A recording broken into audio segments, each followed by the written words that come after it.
Today's episode is brought to you by IDMWORKS. Healthcare organizations face growing cybersecurity threats and complex identity management challenges that put patient data and operations at risk. Since 2004, IDMWORKS has been delivering world-class identity and access management solutions that build resilience, ensure compliance, and protect what matters most. With vendor-neutral expertise and a proven methodology, IDMWORKS has helped thousands of organizations streamline IAM while maintaining the highest security standards. Learn more at thisweekhealth.com/IDMWORKS.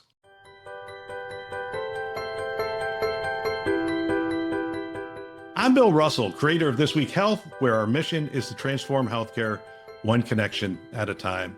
Welcome to Newsday, breaking down the health IT headlines that matter most.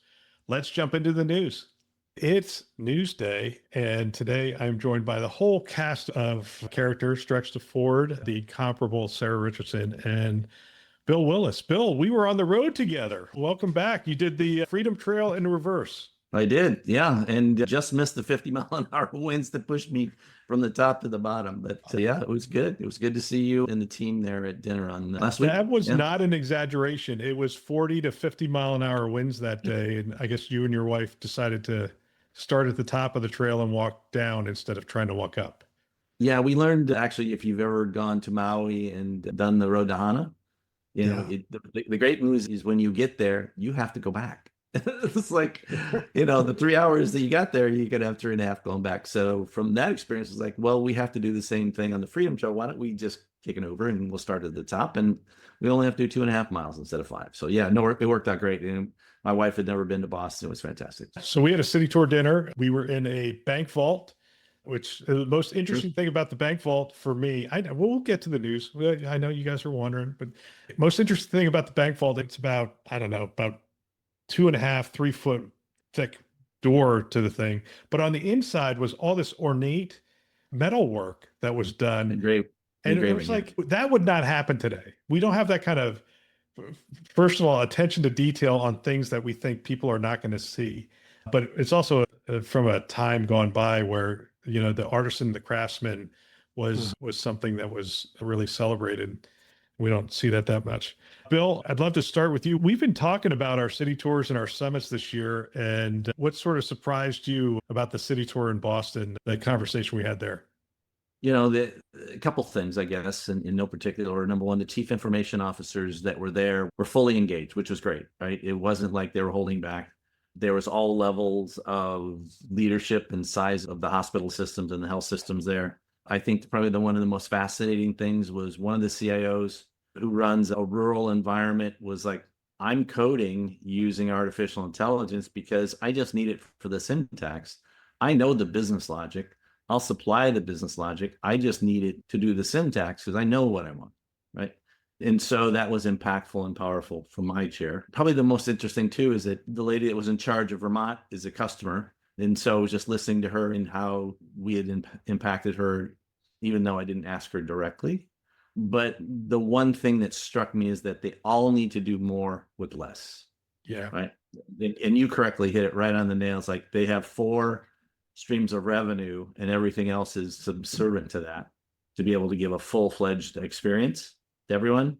But those 4 pillars drive the revenue so we can actually do it correctly. So during the middle of that, you were hearing that and you're like, look, there's like real use cases here we talked about AI for a fair amount of that meeting because Drex wasn't there. So we didn't have to talk about cybersecurity, but they didn't bring it up. So I didn't bring it up either, which isn't true. We talked about cyber for a little bit during that conversation, but probably the one thing that I saw that you saw too, is that they were like, I'm getting killed on my cloud costs. Yes. Right. Yeah. Because you're licensing it. And my advocation, if you remember, was like, well, then you should just bring it inside and host the cloud yourself, make it a private cloud. And then you're in charge of compute and storage.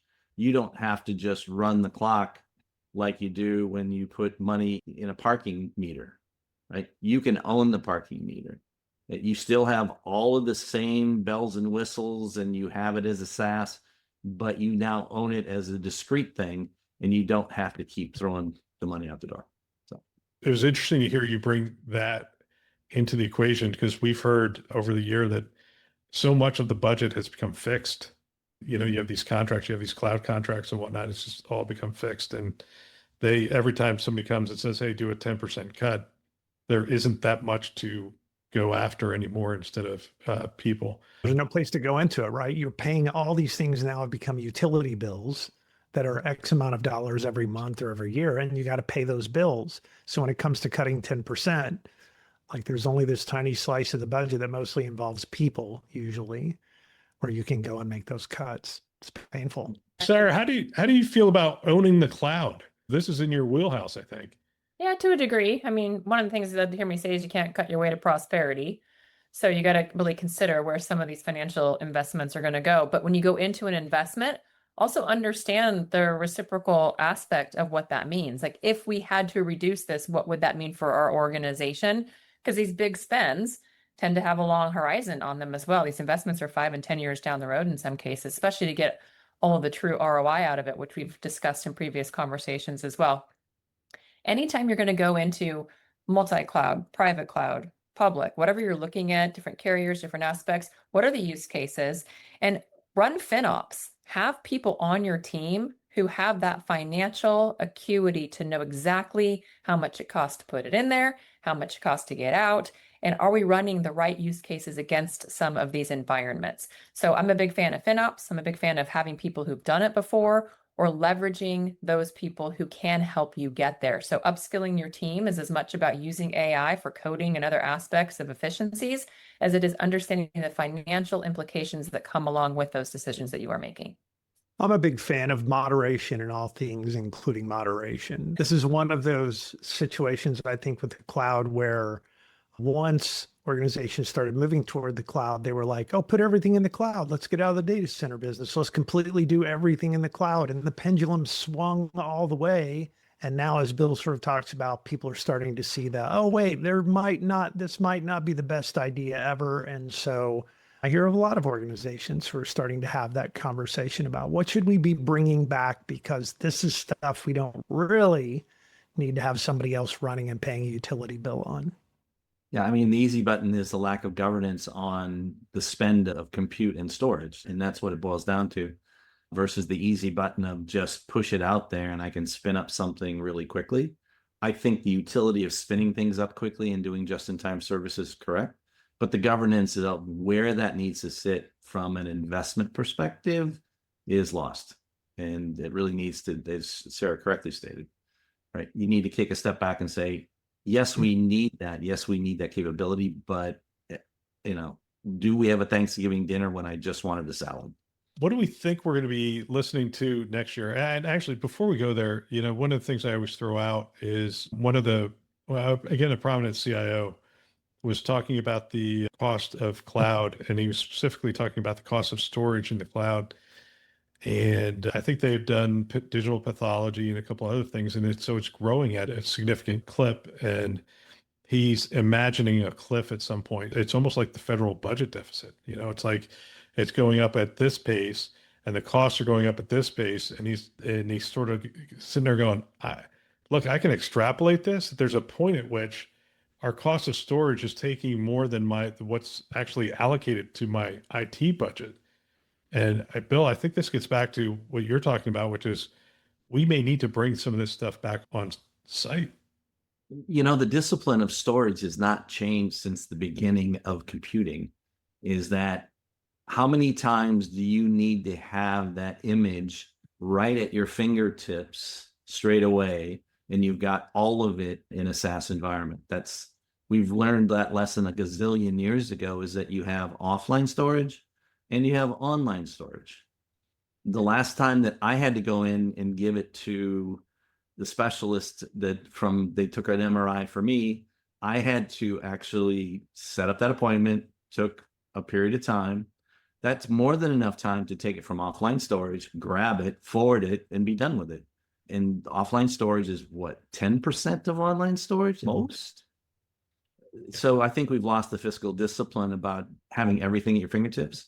I do believe there's utility to be able to have data warehouse and those kind of skills and doing data science. in a place, but you can also extrapolate that. So I think just taking a step back and being fiscally responsible and putting in the tools that make sense. And right now, that's kind of where we're at. It's the Wild West. Well, I do want to talk about security since you're on the show. And since it's close to the end of the year, Drex, it was kind of funny. I think last year we talked about, will we have more breaches next year than we had this year? And I think you essentially said, this is what's in my head. You can correct me if I'm wrong, but it's like, it's gone up every year. Like, Bill, there's no prediction here. It's like, it just goes up every year.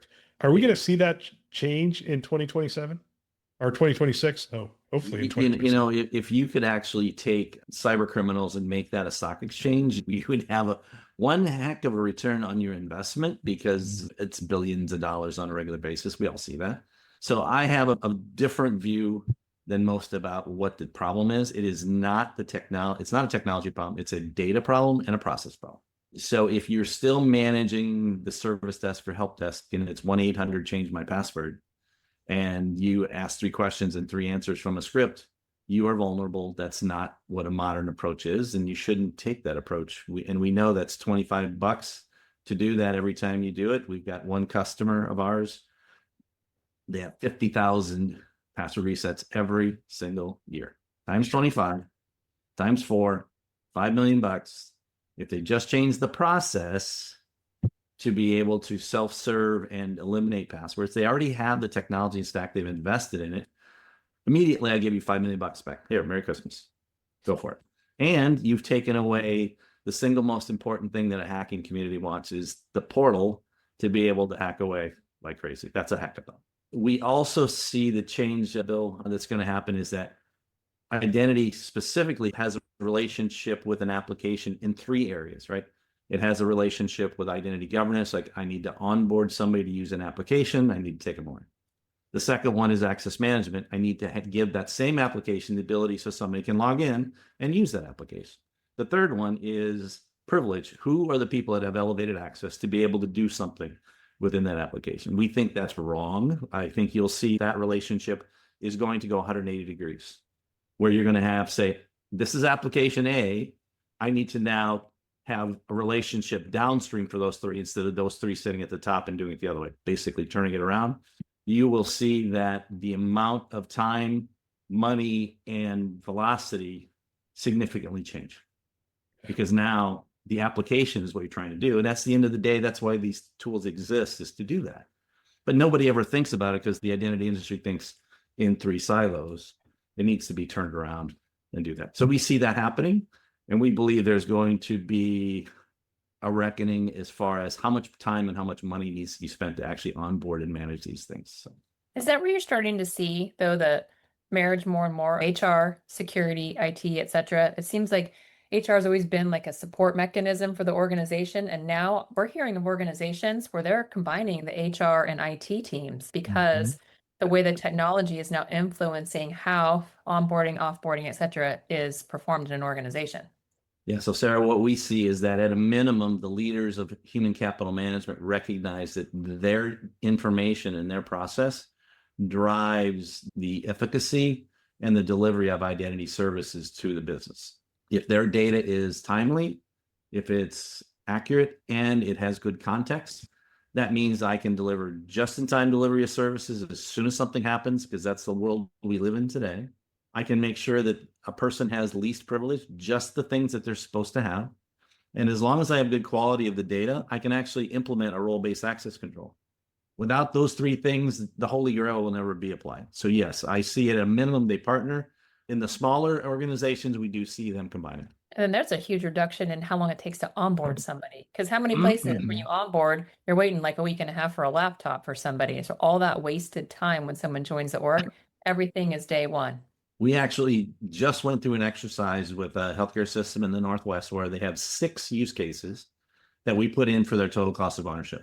We believe that on an annual basis, their TCO is $2.5 to $3 million to onboard, offboard, the 6 use cases that they've got. And that's hard dollars and soft dollars. Because again, Sarah, to your point, they've got a traveling nurse or they've got a surgeon that doesn't have all the access they need to be able to get in and do their thing.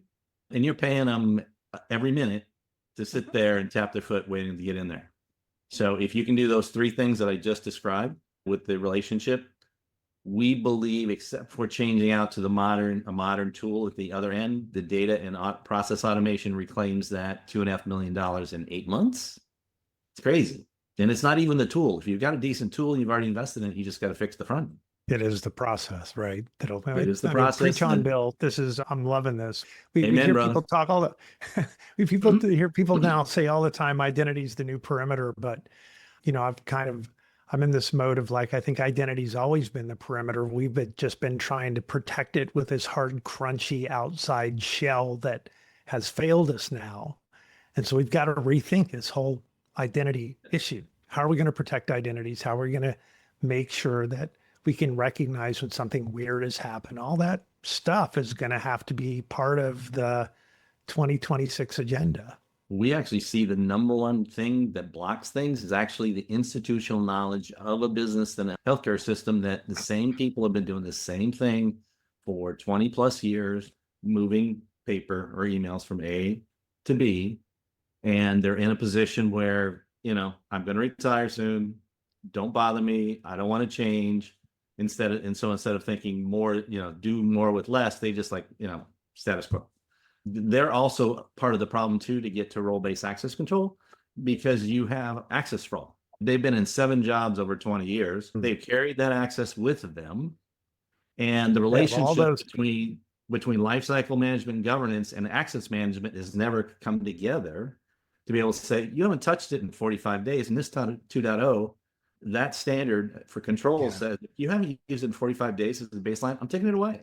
It's so funny. They have access to all those shared drives that they've had for all those departments over all those years. You hack that one identity and, that throws it all away. It's a gold mine. Yeah. And so, but just by simply pruning that away, that says you haven't used it, I'm taking it away. If you need it, go ahead, fill out a service. We'll give it back. Yeah, give it back. That's great. Self-service kind of stuff. But then that enables least privilege.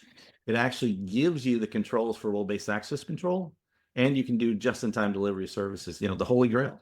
Having said all that, Bill, I still think we're going to have more records breached next year than we ever have before. And I think it's just a lot of this is the size of the breaches that we've had over the last couple of years. It's not like one breach with 100,000 records. It's like one breach with 10 million, records. And so I think we're still going to see those kinds of big breaches in 2026. I don't know who's going to be the victim. I don't know if it's going to be Change or AT&T or the state or school systems, but there's going to be a lot of HIPAA records that are going to be on the breach portal next year. If you look at the global 5,000, and just actually, if you could get the data, but the global 5,000, say, where are the data warehouses for these people, whether they're in infrastructure, whether they're in healthcare, you pick the industry that you want to target. That's where people are going to try and defend that and protect that. That's also where these historical challenges are not met in time. And, the $1 billion industry we call cyber attacking is alive and well. What you said is spot on. It's one of the largest economies in the world right now. If you ranked it as an economy, I think I saw something recently that said by 2030, it will be like the 5th or 6th largest economy in the world, cybercrime. I mean, it shouldn't be a surprise that nation states that need to drive revenue actually have these teams doing this work. What's the question, Bill? I mean, you got to sit through a city tour dinner. The three of us are sort of prepping for 2026. What's the question you would be throwing out to leaders at this point? How can I get my leadership to understand that it actually won't cost them money to implement this change to do more with less? There is this fear, assumption, whatever, is that they can't quantify it. We literally have, for healthcare specifically, the 6 formulas on what current total cost of ownership and what the new TCO with a return on investment would be. I think that my industry has failed by trying to just sell them more stuff instead of taking it back and say, what does it cost you today? And if I just change things 10 degrees here and 5 degrees there and 6 degrees over here, as Sarah said, I can do just-in-time delivery of services with accurate data and be able to give money back to the business and redeploy people to do more important things than shuffle emails across. This is one of those things we talk about in the healthcare sales certification program too, Bill, this idea that the partners who I think are some of the best partners are the ones who come to the table with business cases that help those CIOs and CISOs and others make the case to their teams for the ROI, for the non-emotional argument, the business argument to do the work that they're trying to do. And sometimes when you ask those questions, Bill, how much does this cost you today? Or how many of these are you doing today? The answer that the health system will have is that I don't have any idea. We don't count those. We're too busy doing the work. But there are really good benchmarks that allow you to compare how many of those things they do because you've collected that data at other places. So the data is there. And if you don't have the data, proxy data is there. You just have to use it, and you have to know how to use it. I will say that at the next level for the practitioners actually doing this work of shuffling things from A to B, there is an appetite for change. They just don't know how to tell their leadership what it looks like. And that's where we try and advocate the TCO part. They know the numbers. It's like we do this many transactions every day. We have onboarding and offboarding. We know it takes about this long to do. And if I've got a traveling nurse that's going to be working 2 shifts, one in oncology and one neonatal, I need to be able to give that person all the access for their personas. And that person's sitting there tapping their foot for N number of days. And we pay that person X dollars fully burdened. There's the formula right there that says, if I can just change that and be able to do just-in-time delivery from human capital managers, I get to recover 100% of that dollars, 100%. It's not even 99, it's 100%. So that investment into process methodologies, whether you're doing lean production / Six Sigma, whether you're doing agile and safe from maybe some coding and some programming perspectives, and then that whole organizational change management. Those 3 things are alive and well in your organization, and the rest of the stuff just falls in line behind it. But it's really hard to get people to want to make some of those investments and some of those changes. But when they work well, I've seen things almost change overnight. When you get people all aligned in those spaces, that's a whole operational and cultural philosophy. That's where I'd make some of my biggest investments, and I have in the past as well. And it's always paid off. You just hope that there's like this, continuity as people change throughout the organization. But you're investing more in process than tech. Sounds like a pretty strong case for next year, because most of your technology is already there. It's the humans you've got to continue to retool at this point. There isn't anybody that says, would you like to save $2 million this year and every year going forward? No, I don't want to do that. Yeah, forget that.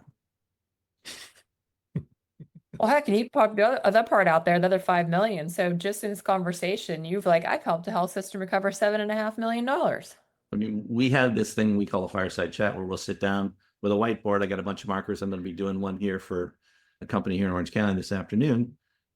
We just did one with one of the biggest utilities in the country, delivering electrical service across the board. Just in an hour and a half, we found $29 million of real account recovery stuff. It's like, do you not want to do that? It's like, well, yeah, maybe. It's interesting when an organization gets as big as healthcare organizations have gotten, there's always opportunity. And I think this gets back to the basic blocking and tackling of the role, which is to constantly be optimizing, constantly be looking for those opportunities.